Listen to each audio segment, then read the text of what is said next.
ہم جانتے ہیں کہ معاشرہ لوگوں کے مل جل کر رہنے سے وجود میں آتا ہے. اگر لوگوں کے آپس کے تعلقات خوشگوار ہوں گے تو یقینی طور پر ایک خوشگوار معاشرہ وجود میں آئے گا. مگر شیطان جو انسان کا ازلی دشمن ہے وہ لوگوں کے آپس کے تعلقات کو کبھی بھی پھلتا پھولتا ہوا نہیں دیکھ سکتا، اور خصوصاً ازدواجی زندگی کی خوشی اس کو برداشت نہیں ہوتی، اور وہ ان تعلقات میں ہمیشہ دراڑیں ڈالنے کے لیے طرح طرح کے حربے استعمال کرتا ہے. اور ہوتا کیا ہے، شیطان آتا ہے، وسوسہ ڈالتا ہے. مثلا ساس کے دل میں وسوسہ ڈالتا ہے، دیکھو تمہاری بیوی تو سارا دن آرام کرتی رہتی ہے اور تم اس عمر میں بھی کام کرتی رہتی ہے. دیکھو اس کو تو کپڑے پہننے سے فرصت، دیکھو اس کو تو پکانے کا ڈھنگ نہیں آتا، دیکھو اس کو تو کوئی طور طریقہ، اس کو تو بات کرنے کا ڈھنگ نہیں آتا.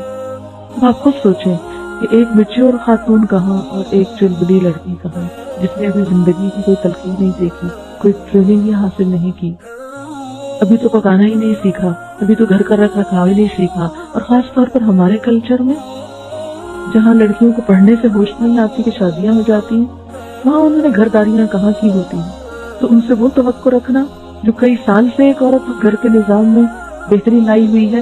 آپ دیکھیں کہ ساس جو ہے اس گھر میں کئی سالوں سے، کم از کم 20-25 سالوں سے تو ہوتی ہے.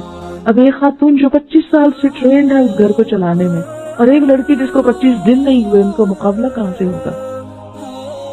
لیکن شیطان وسوسے ڈالتا چلا جاتا ہے اور کڑھن اور جلن اور تکلیف پیدا کرتا ہے. لہذا وہ جلن دل سے پھٹ کے زبان پہ آتی ہے، اشاروں کی ناز سے بات شروع ہوتی، پھر تانوں پہ آ جاتی ہے، پھر لڑائی جھگڑوں پہ آ جاتی ہے، اور پھر ڈائریکٹ کرنے کی بجائے انڈائریکٹلی بیٹے کو اکسایا جاتا ہے.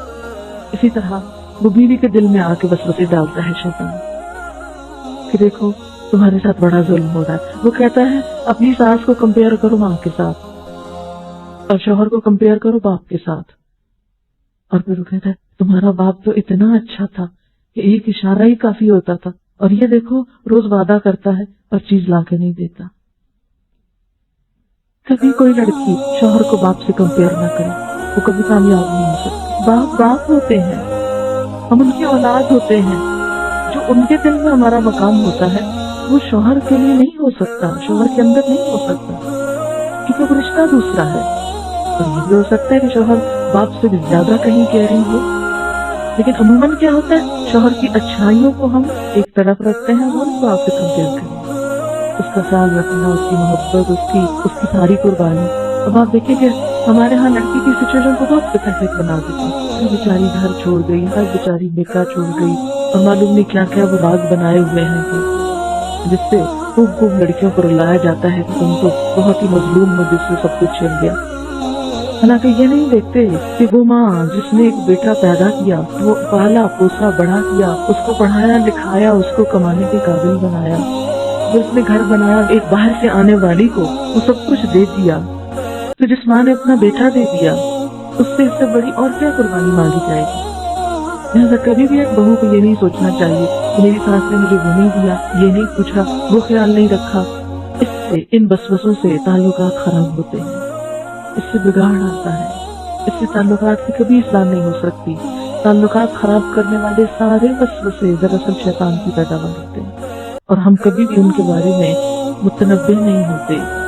جب شادی ہوتی ہے تو دونوں میں سے کسی ایک کی یا دونوں طرف کی ایک پوزیسو ایٹیٹیوڈ جو ہوتا ہے کہ بس دوسرے شخص کا سب کچھ ہی میرا ہے. اور جب ہم دوسرے سے محبت کرتے ہیں یا محبت کا اظہار کرتے ہیں تو پھر ہم کیا چاہتے ہیں کہ یہ شخص بس اب کسی اور کی طرف توجہ نہ کرے. اگر شوہر ہے تو اگر وہ ماں سے بھی بات کرے گا تو بیوی کو کرنے لگتا ہے کہ ماں کا سر ماتھا کیوں چوم رہا ہے. اگر بہن بھائیوں سے بھی بات کرتا ہے تو وہ بھی بعض اوقات برا لگنے لگتا ہے. یہ تنگ نظری نہیں ہونی چاہیے، دل کھلا ہونا چاہیے. جو محبت میں آپ کا حصہ وہ آپ کا ہے، بیوی کی جگہ اور کوئی نہیں ہو سکتا. لیکن یہ بھی یاد رکھیے کہ جس ماں نے تکلیف اٹھا کے جنم دیا ہے اور سالوں سال دعائیں مان کے اس کو پالا ہے اور بڑا کیا ہے اور اس منزل تک پہنچایا ہے کہ جب وہ کامیابی کے ایک اعلیٰ منزل کو پہنچا تو اب آپ کے ساتھ اس کا ریلیشن شپ ہو رہا ہے، تو جس نے یہ ساری منزلیں طے کی اس کا حق اپنی جگہ ہے. اس حق کو کبھی فراموش نہیں کرنا چاہیے، بلکہ شوہر کی مدد کرنی چاہیے کہ وہ اپنی ماں کا خیال رکھ سکے اور اس کو ساتھ دینا چاہیے. اگر وہ کسی قسم کی کمی بتائی کر رہا ہے، ایک اچھی بیوی کی خوبی یہ ہے کہ وہ اس کو توجہ دے گا. تمہاری ماں تمہارا انتظار کر رہی ہے، تمہاری ماں بھی محبت کی مستحق ہے، تمہاری ماں احترام کی مستحق ہے. یہ جب